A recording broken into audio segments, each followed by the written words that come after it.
توكل عليه ونعوذ بالله من شرور أنفسنا ومن سيئات أعمالنا من يهده الله فلا مضل له ومن يضلل فلا هادي له وأشهد أن لا إله إلا الله وأشهد أن محمدا عبده ورسوله يا أيها الناس اتقوا ربكم الذي خلقكم من نفس واحدة وخلق منها زوجها وبث منهما رجالا كثيرا ونساء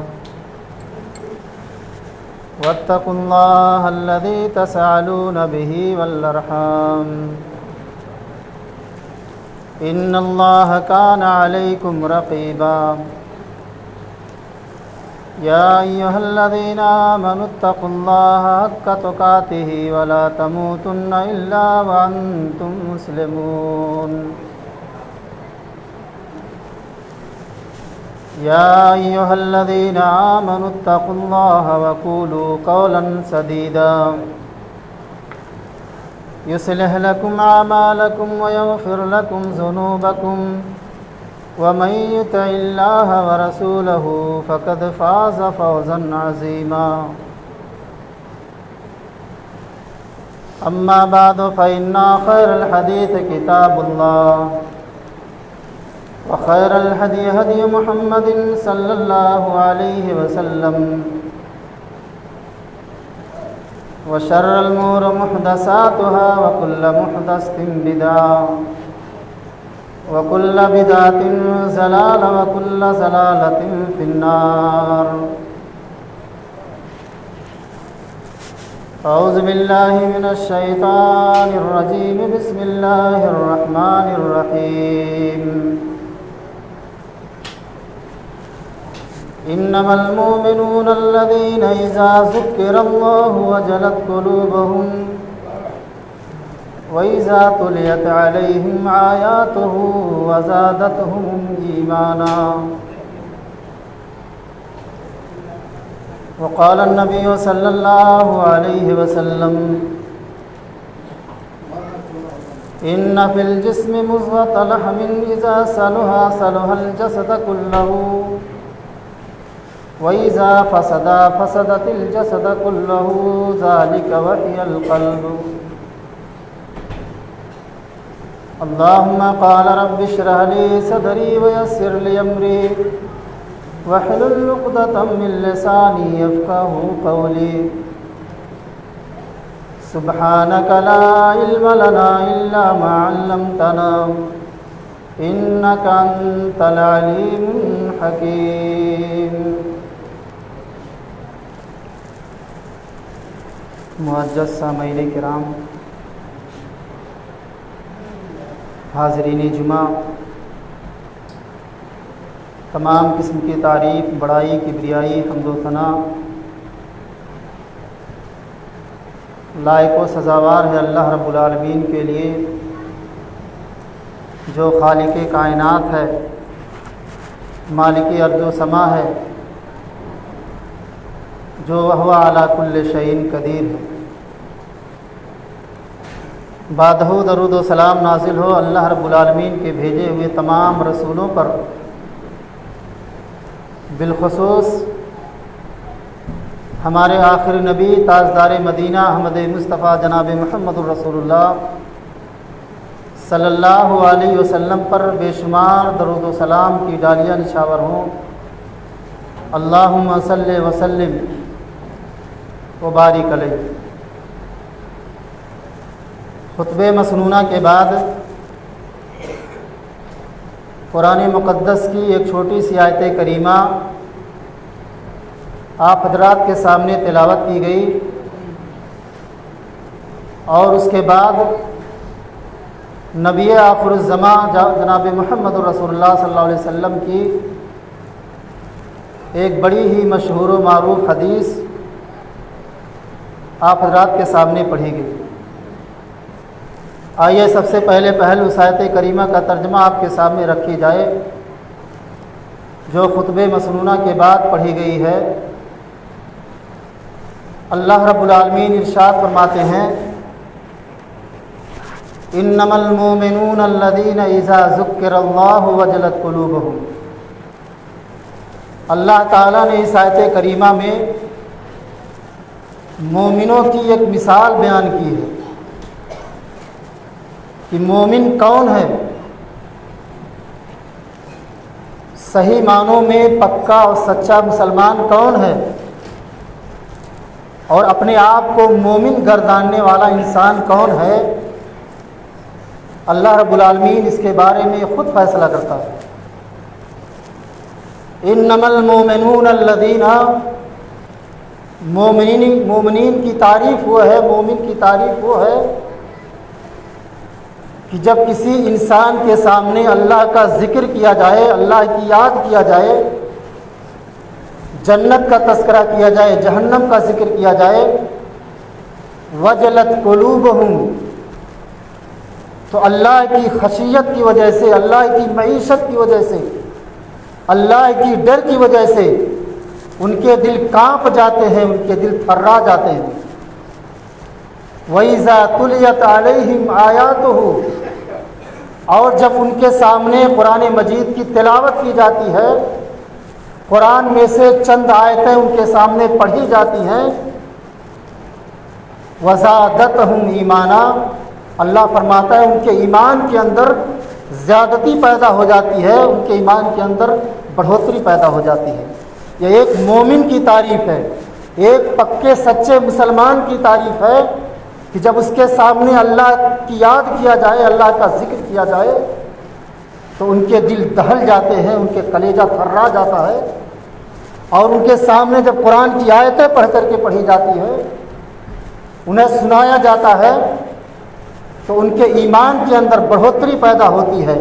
ان کے ایمان کے اندر تازگی پیدا ہوتی ہے۔ آج ہمارے دل اتنے کٹھور ہو چکے ہیں، اتنے سخت ہو چکے ہیں کہ ہمارے سامنے جنت و جہنم کا تذکرہ کیا جاتا ہے، قرآن کی آیتیں پڑھ پڑھ کر کے سنائی جاتی ہیں، جنت اور جہنم کے ذکر کیا جاتا ہے، لیکن ذرہ برابر ہمارے دلوں پر کوئی اثر نہیں ہوتا ہے، کیونکہ ہمارے دل سخت ہو چکے ہیں۔ ہمارے دلوں میں وہ تاثیر، وہ محبت، وہ اخوت، وہ بھائی چارگی نہ رہا جو صحابہ کے اندر ہوا کرتا تھا، پہلے زمانے کے لوگوں کے اندر ہوا کرتا تھا۔ آج ہم گناہ کر کے، پاپ کر کے، جرم کر کے اس کو گناہ نہیں سمجھتے ہیں، اس کو پاپ نہیں سمجھتے ہیں، بلکہ یوں ہی ٹال دیتے ہیں اور گناہ کو حقیر اور لاچار اور معمولی سمجھتے ہیں۔ میرے بھائی، ہمارے سامنے یہی وجہ ہے کہ جب اللہ کا نام لیا جاتا ہے اور اسی مسجدوں کی مینار سے جب پانچوں ٹائم اللہ اکبر کی صدائیں بلند ہوتی ہے، تو ہمارے دل کے کٹھور ہونے کی وجہ سے، دل کی سختی کی وجہ ہونے کی وجہ سے ہمارے دل میں اللہ کا کوئی خوف، کوئی مشیت نہیں پیدا ہوتی ہے، اور اذان سن کر کے دوسرے کان سے ہم نکال دیتے ہیں۔ میرے بھائیوں، اسی وجہ سے کہ ہمارے دل سخت ہو چکے ہیں۔ ہمارے سامنے جب دین کی باتیں کی جاتی ہے، ہمیں جب کوئی نصیحت کرتا ہے، نماز پڑھنے کی تلقین کرتا ہے، ذکر اللہ، قرآن کی تلاوت کرنے کی ہمیں حکم دیتا ہے، تو ہم باتوں میں ٹال دیتے ہیں اور دوسری بات میں گھما پھرا کر کے اس کے سامنے پیش کرتے ہیں، کیونکہ ہمارا دل سخت ہو چکا ہے۔ میرے بھائی، اور جن کا دل سخت ہو جائے، جن کا دل پتھر جیسا ہو جائے، اس کی مثال ایسے ہی ہے کہ جیسے ٹوٹی کے نیچے جہاں پانی گرتا ہے، پانی گرتے گرتے اس جگہ کائی جم جاتی ہے، اس پر پیر رکھو گے تو پیر پھسل جائے گا، گرو گے ہاتھ پیر ٹوٹ جائے گا۔ ایسے ہی ہمارے دلوں پر کائی جم چکی ہے، برائیاں جنم لے چکی ہیں، ہمارا دل بالکل کالا و سیاہ ہو چکا ہے، جسے انگلش میں بلیک ہارٹ کہا جاتا ہے۔ جس کا دل کالا ہو جائے، اس کے سامنے اللہ کی یاد کیا جائے، اللہ کا ذکر کیا جائے، قرآن کی تلاوت کیا جائے، اذان پانچوں ٹائم دی جائے، لیکن ان کے دلوں کے اوپر کوئی اثر نہیں ہوتا ہے، کیونکہ ان کے دل سخت ہو چکے ہیں، ان کا دل پتھر جیسا ہو چکا ہے۔ اللہ کے نبی جناب محمد رسول اللہ صلی اللہ علیہ وسلم ارشاد فرماتے ہیں انما الجسم مضغة لحم اذا صلح صلح الجسد كله واذا فسد فسد الجسد كله ذالک وہی القلب۔ اللہ تبارک و تعالیٰ نے ہر انسان کی شریر میں، ہر انسان کی باڈی میں اللہ تبارک و تعالیٰ نے گوشت کا ایک لوتھڑا بنایا ہے، گوشت کا ایک حصہ بنایا ہے۔ وہ گوشت کا حصہ جو دھڑکتا ہے، حرکت کرتا ہے۔ اللہ کے نبی جناب محمد رسول اللہ صلی اللہ علیہ وسلم ارشاد فرماتے ہیں کہ اگر گوشت کا وہ لوتھڑا دھڑکنا بند کر دے، حرکت کرنا چھوڑ دے، تو انسان کا وجود ختم ہو جاتا ہے، انسان مر جاتا ہے۔ اللہ کے نبی جناب محمد رسول اللہ صلی اللہ علیہ وسلم ارشاد فرماتے ہیں کہ اگر وہ گوشت کا وہ لوتھڑا صحیح سالم رہا انسان کے جسم میں، ان فی الجسم مضغة لحم اذا صلح صلح الجسد كله، انسان کے جسم میں وہ گوشت کا لوٹھا صحیح سالم رہا، مضبوط رہا، تو پوری شریر، پوری باڈی صحیح سالم رہے گی۔ وَإِذَا فَسَدَ فَسَدَتِ الْجَسَدَ كُلَّهُ، اور گوشت کا وہ لوتھڑا اگر بگڑ گیا، خراب ہو گیا، تو انسان کی پوری باڈی، پوری شریر، پورا جسم خراب ہو جائے گا۔ اِنَّهُ ذَلِكَ الْوَحِيَ الْقَلْبِ، یاد رکھو وہ دھڑکنے والا چیز، وہ حرکت کرنے والا چیز انسان کا دل ہے۔ دل بڑا نازک ہوتا ہے میرے بھائیوں، جس کو اللہ تبارک و تعالیٰ نے بڑے محفوظ جگہ، اچھے ٹھکانوں کی جگہ اسے اللہ تبارک و تعالیٰ نے محفوظ کر کے بنایا ہے، کیونکہ انسانوں کا دل بڑا نازک ہوتا ہے۔ اور جس انسان کا دل خراب ہو جائے، جس انسان کا دل بگڑ جائے، اسے دین کی باتیں اچھی نہیں لگتی ہے، اور اسے دنیا کے کسی کونے میں چلے جائے، دنیا کے کسی حصے میں چلا جائے، میرے بھائیوں اس کے دل کا علاج نہیں ہو سکتا ہے، کہیں بھی چلا جائے۔ اگر اس کے دل کا علاج صحیح معنوں میں اسے چاہیے، جس انسان کا دل خراب ہو جائے، جس انسان کا دل بگڑ جائے، اور اس کی نشانی یہی ہے، انسان کے دل بگڑنے کی نشانی یہی ہے، مسجدوں سے دور رہے گا اور منشیات کا استعمال کرے گا، گانجا، بیڑی، سرتو، دارو، اسی طریقے سے شراب، ان ساری چیزوں کا استعمال کرے گا۔ بہت سارے لوگ نماز بھی پڑھتے ہیں، قرآن کی تلاوت بھی کرتے ہیں، اللہ کو صبح و شام یاد بھی کرتے ہیں، اس کے ساتھ ساتھ منشیات کا بھی استعمال کرتے ہیں، سرتی اور گٹکا پکار سگریٹ کا بھی استعمال کرتے ہیں۔ امام کائنات جناب محمد رسول اللہ صلی اللہ علیہ وسلم ارشاد فرماتے ہیں کہ یہ ساری چیزیں حرام ہیں، یہ ساری چیزیں منشیات ہیں، حرام میں شامل ہیں۔ اگر نماز پڑھو گے تو تمہاری نماز صحیح معنوں میں قبول نہیں ہوگی، کیونکہ تمہارے منہ سے سرتی کی بدبو آ رہی ہے۔ کئی مرتبہ تم کلی کرو، 1000 مرتبہ کلی کرو، لیکن تمباکو کی بدبو تمہارے منہ سے کبھی ختم نہیں ہو سکتی ہے، کیونکہ ہمارے نبی جناب محمد رسول اللہ صلی اللہ علیہ وسلم کا یہ فرمان ہے۔ اور اس کے پیچھے نماز بھی نہیں درست ہوگی۔ یہ مت فتوے دینا کہ بڑے بڑے علماء کھاتے ہیں، بڑے بڑے علماء سگریٹ پیتے ہیں، بڑے بڑے علماء گٹکا پکار کھاتے ہیں، بڑے بڑے علماء تمباکو کھاتے ہیں۔ آپ کسی علماء کے قبر میں نہیں جائیں گے، آپ کا ایمان، آپ کا اعمال آپ کے ساتھ جائے گا میرے بھائیوں۔ جسے نبی نے ناپسند کیا ہے، جسے نبی نے حرام قرار دیا ہے، دنیا کی کوئی طاقت اسے حلال نہیں کر سکتی ہے، وہ حرام حرام ہی رہے گا۔ بہت سارے لوگ علماء ہیں جو فتویٰ دیتے ہیں کہ سرتی کھانا مکروہ ہے۔ ارے میرے بھائی، اکروہ مکروہ دکروہ کچھ نہیں ہے، یہ ڈائریکٹ حرام ہے۔ ہمارے نبی جناب محمد رسول اللہ صلی اللہ علیہ وسلم نے اسی طریقے سے حرام قرار دیا ہے جس طریقے سے شراب پینے والا شراب پیتا ہے، افیم اور گانجا استعمال کرنے والا گانجے کو کھاتا ہے، جس طریقے سے وہ ساری چیزیں حرام ہے، اسی طریقے سے گٹکا کھانا حرام ہے، پکار کھانا حرام ہے، اور سرتی کھانا حرام ہے، سگریٹ پینا حرام ہے۔ یہ ساری منشیات ہمارے نبی جناب محمد رسول اللہ صلی اللہ علیہ وسلم نے حرام قرار دیا ہے، اور وہی آدمی استعمال کرے گا جس کا دل اندر سے خراب ہے، جس کا دل بگڑا ہوا ہو۔ ایک انجن ہوتا ہے میرے بھائیوں، ہم اور آپ جو چلاتے ہیں انجن، اگر اس انجن کا مین حصہ جسے لائنر پسٹن کہا جاتا ہے، آپ اسے نئی ایجنسی سے خرید کر کے، کمپنی سے خرید کر کے لائے ہوں، اگر وہ خراب ہو جائے، اس کا لائنر پسٹن خراب ہو، آپ اسے چالو کریں گے تو دھواں پھینکے گا، اس کے منہ سے دھواں نکلے گا، کیونکہ اس کا اصل ہیڈ خراب ہے، اس کا اصل دل خراب ہے۔ اسی طریقے سے جس انسان کا دل بگڑ جاتا ہے، جس انسان کا دل خراب ہو جاتا ہے، اسے دین کی باتیں اچھی نہیں لگتی، قرآن کی تلاوت اچھی نہیں لگتی، نماز روزے کی تلقین کیا جائے وہ ٹال مٹول میں ادھر ادھر گھما پھرا کر کے آپ کے سامنے پیش کرے گا۔ نبی کریم جناب محمد رسول اللہ صلی اللہ علیہ وسلم کے زمانے میں ایک صحابی کا دل بگڑا ہوا تھا، ایک انسان کا دل خراب تھا، اور یاد رکھو جس آدمی کا دل خراب ہو جائے اسے نہ دن میں سکون ملتا ہے نہ رات میں چین آتی ہے، وہ حیوانوں جانوروں جیسا زندگی بسر کرتا ہے، جسم اور شریر چال چلن تو انسانوں جیسا ہے، پہراؤ تو انسانوں جیسا ہے، بولتا انسانوں جیسا ہے، تو اس کے حرکات و سکنات جانوروں جیسے بدتر ہے، کیونکہ اس کا دل خراب ہو چکا ہے۔ صحابہ کے زمانے میں ایک آدمی کا دل بگڑا ہوا تھا، اس کو نمازیوں سے دشمنی تھی، اس مسجد سے اس آدمی کو دشمنی تھی، قرآن پڑھنے والے تلاوت کرنے والوں سے دشمنی تھی،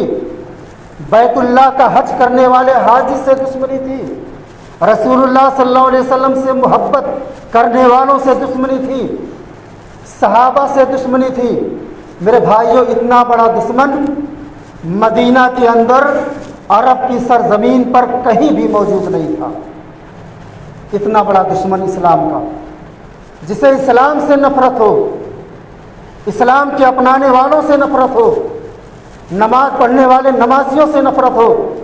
اذان جب ہوتی ہو تو اذان کے کلمات سن کر کے اسے تکلیف ہوتی ہو،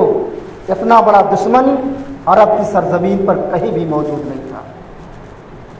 اس نے اعلان کر دیا میرے بھائیوں کہ اگر محمد الرسول اللہ کا کہیں بھی ساتھی ملے یا ہمارے محلے سے گزرے، ہمارے قریہ سے گزرے، تو اسے پکڑ لو، اسے رسیوں میں باندھ کر ہمارے پاس لاؤ، اسے کوڑے مارو، اسے اذیتیں پہنچاؤ، اسے قتل کر دو۔ اتنا سخت ہو چکا تھا اس کا دل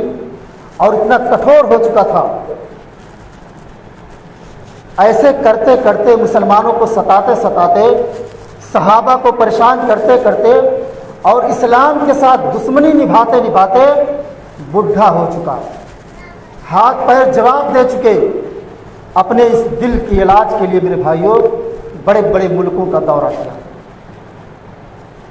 جو نافرمان ہوتے ہیں، جو کافر لوگ ہوتے ہیں، انہیں سکون اور چین نہیں ملتا، اور جب مرنے کے قریب ہوتے ہیں میرے بھائیوں تو اس قدر الجھن ہوتی ہے انہیں، اس قدر الجھن ہوتی ہے، دنوں رات نیند ہی نہیں انہیں آتی ہے۔ بنی اسرائیل کا ایک آدمی تھا، کل میں نے چند نوجوانوں کو واقعہ سنایا ہے کہ بنی اسرائیل کا وہ آدمی تھا، مرتے وقت اپنے لونڈوں کو اکٹھا کیا، اپنے بیٹوں کو اکٹھا کیا، کہا میرے بیٹے تم جانتے ہو کہ میں نے اپنی زندگی میں کوئی نیک عمل نہیں کیا، کوئی اچھا کام نہیں کیا ہے، ہماری ساری زندگیاں گناہوں سے بھری پڑی ہیں، ایک بھی نیکی ہمارے نام اعمال کے اندر نہیں ہے۔ میرے بیٹو میری ایک نصیحت سن لو، میرے مر جانے کے بعد مجھے قبر میں دفن نہ کرنا، بلکہ لکڑیاں اکٹھا کر کے اسے جلا دینا۔ بیٹوں نے باپ کی نصیحت پر عمل کرتے ہوئے مرنے کے بعد اپنے باپ کو جلا دیتے ہیں، اور جلانے کے بعد باپ نصیحت کرتا ہے جب میرا جسم راکھ بن جائے گا، راکھ میں تبدیل ہو جائے گا، تو اس راکھ کو ہواؤں میں اڑا دینا، دریاؤں میں ڈال دینا۔ اللہ تبارک و تعالیٰ جب کل قیامت کے دن مجھے زندہ کرے گا تو میں اللہ کے ہاں کیا منہ دکھاؤں گا، کیا اللہ کے ہاں کیا شکل لے کر کے جاؤں گا۔ ایسے پاپ کرنے والے، گناہ کرنے والے، ظلم کرنے والے، آج اللہ تبارک و تعالیٰ نے موقع دیا ہے، چند منٹ تک ہمیں ٹائم دیا ہے، اپنے گناہوں کی توبہ کر لو۔ جو لوگ شراب پینے کے عادی بن چکے ہیں توبہ کر لیں، جو لوگ گناہ کرنے کے عادی بن چکے ہیں، نماز کو تارک صلاۃ بن چکے ہیں، اللہ سے توبہ کرو۔ رب العالمین غفور رحیم ہے، اللہ ارحم الراحمین ہے، گناہوں کو معاف کرنے والا ہے۔ وہ انسان، اس انسان کے دل میں اللہ کا اس قدر خوف پیدا ہوا، اللہ کا اس قدر ڈر پیدا ہوا، اپنے بیٹوں کو نصیحت کرتا ہے، میرے بیٹو میں مرنے کے بعد اللہ کے یہاں کیا شکل دکھاؤں گا، مرنے کے بعد اللہ کے یہاں کیا چہرہ لے کے جاؤں گا۔ بیٹوں نے کہا میرے ابو جان، میں آپ کی باتوں پر عمل کریں گے، آپ کے مر جانے کے بعد آپ کی جسم جب راکھ بن جائے گی، جل کر کے جب راکھ ہو جائے گی، ہم اس کو دریاؤں میں ڈال دیں گے، ہواؤں میں اڑا دیں گے۔ مرنے کے بعد اس کے بیٹوں نے اسی طریقے سے کیا، لیکن اللہ تبارک و تعالیٰ میرے بھائیوں ہر چیز پر قادر ہے، ہر چیز، ہر ذرے ذرے کا مالک ہے، ہواؤں کا مالک ہے، دریاؤں کا مالک ہے، ایک ایک تنکے کا مالک ہے۔ اللہ تبارک و تعالیٰ نے راکھ کو اکٹھا کیا، اس کی جسم جو راکھ بن چکی تھی اس کے بیٹوں نے دریاؤں میں بہا دیا تھا، ہواؤں میں اڑا دیا تھا۔ اللہ نے اسے اکٹھا کیا، اس کی راکھ کو اکٹھا کر کے اس کا پتلا بنایا، اس کا جسم بنایا، اس کے اندر روح ڈالی۔ اللہ رب العالمین ہر چیز پر قادر ہے، زندوں کو مردہ کرنے پر قادر ہے اور مردوں کو زندہ کرنے پر قادر ہے۔ زندہ کرنے کے بعد اس سے سوال کیا کہ بتاؤ اے انسان، بتا تو نے اس طریقے سے اپنے بیٹے کو کرنے کا کیوں حکم دیا؟ وہ جواب دیتا ہے، رب العالمین تو جانتا ہے کہ ہمارے نام اعمال کے اندر ایک بھی نیکی نہیں ہے، ایک بھی عمل ہم نے نہیں کیا ہے، سارے نام اعمال گناہوں سے، سیاہ کاریوں سے، پاپوں سے بھرا ہوا ہے۔ اے اللہ رب العالمین، تیرے خوف نے، تیرے ڈر نے، خشیت الہی نے مجھے اس بات پر اپنے بیٹے کو کرنے کا حکم دیا ہے۔ تیرے ڈر کی وجہ سے، تیرے خوف کی وجہ سے میں نے اپنے بیٹے کو اس کام کو کرنے کا حکم دیا۔ اللہ کہتا ہے، میرے بندے میں تو یہی چاہتا ہوں، ہم تو یہی چاہتے ہیں کہ میرا بندہ مجھ سے ڈرے، ہم تو یہی چاہتے ہیں کہ میرا بندہ مجھ سے ڈرے، اور اگر میرے بندے سے گناہ ہو جائے، اگر میرے بندے سے بھول کر کے پاپ ہو جائے تو میرا بندہ مجھ سے توبہ کر لے، اپنے گناہوں کی معافی مانگ لے۔ اللہ کا آسمان، اللہ کے دروازے کھلے ہوئے ہیں، توبہ استغفار کے دروازے کھلے ہوئے ہیں۔ اللہ رب العالمین فرماتا ہے کہ اپنے بندوں کی گناہوں کو معاف کرنے کے لیے تیار ہے۔ میرے بھائیوں، جس انسان کا دل بگڑ جاتا ہے، جس انسان کا دل کالا ہو جاتا ہے بغیر توبہ کے، بغیر استغفار کے، اللہ رب العالمین اس کی گناہوں کو معاف کرنے والا نہیں ہے۔ جس طریقے سے اس انسان کا دل بگڑا ہوا تھا، اس آدمی کا دل بگڑا ہوا تھا، اسلام کا دشمن تھا، مسلمانوں کا دشمن تھا، صحابہ کا دشمن تھا، قرآن سے دشمنی تھی، رسول سے دشمنی تھی، جو بھی اس کے گاؤں سے گزرتا تھا اسے پکڑ کر کے اذیتیں پہنچاتا تھا، تکلیفیں دیتا تھا۔ بڈھا ہو چکا، لاچار ہو چکا، نہ رات میں نیند آتی ہے، نہ دل میں سکون ملتا ہے۔ ادھر ادھر ملکوں کا دورہ کیا اپنے دل کے علاج کے لیے، لیکن کہیں بھی اس کے دل کا علاج نہیں ہوا۔ کسی نے کہا کہ ایک بار مدینہ تو چلے جاؤ، ایک انسان ہے جس کا نام محمد الرسول اللہ صلی اللہ علیہ وسلم ہے، اس سے بہتر اس روئے زمین پر کوئی بھی انسان نہیں ہے، ایک بار اس کے پاس جاؤ، ہو سکتا ہے تمہارے دل کا علاج ان کے پاس موجود ہو۔ وہ سردار کہتا، وہ سردار، وہ اپنے قبیلے کا بہت بڑا رئیس آدمی تھا، سردار آدمی تھا، لیکن دل اندر سے بگڑا ہوا تھا، دل اندر سے خراب ہو چکا تھا۔ کہا میں کیسے محمد رسول اللہ کے پاس جاؤں؟ میں نے اسلام کو بہت تکلیف پہنچایا ہے، بہت اذیتیں پہنچائی ہیں، صحابہ کو کتنی تکلیفیں پہنچائی ہیں، کتنے لوگوں کو قتل کر دیا ہے۔ کہیں ایسا نہ ہو کہ میں محمد کے پاس جاؤں اور محمد رسول اللہ صلی اللہ علیہ وسلم مجھے پکڑ لیں اور مجھے اذیتیں پہنچائے، مجھے مار ڈالے۔ اس آدمی نے کہا ایسا نہیں ہو سکتا ہے۔ آج تک محمد رسول اللہ صلی اللہ علیہ وسلم نے اپنے نفس کے لیے، اپنے جان کے لیے کسی سے بدلہ نہیں لیا ہے، کسی سے انتقام نہیں لیا ہے۔ یہ ایسا ہو نہیں سکتا ہے کہ محمد رسول اللہ صلی اللہ علیہ وسلم کسی مسلمان کے لیے یا اپنے جان کے لیے یا اسلام کے لیے تجھے ماریں، تجھے قتل کریں، ایسا نہیں ہو سکتا ہے۔ کہاں تک چلا جاؤں؟ اس آدمی نے کہا کہ ہاں چلے جاؤ۔ توشے میں کچھ کھانے پینے کی چیز اپنے کپڑے، رومال وغیرہ میں باندھتا ہے، چونکہ مکے سے مدینے کی دوری 300 میل کا فاصلہ ہے، تقریباً 500 کلومیٹر کی دوری پر ہے، اور اگر آپ بس سے سفر کریں گے 6-7 گھنٹے لگیں گے آپ کو بس سے، اور وہاں کی بسیں 120 کلومیٹر کی رفتار سے چلیں گی، تب 6-7 گھنٹے میں جا کر کے پہنچیں گے۔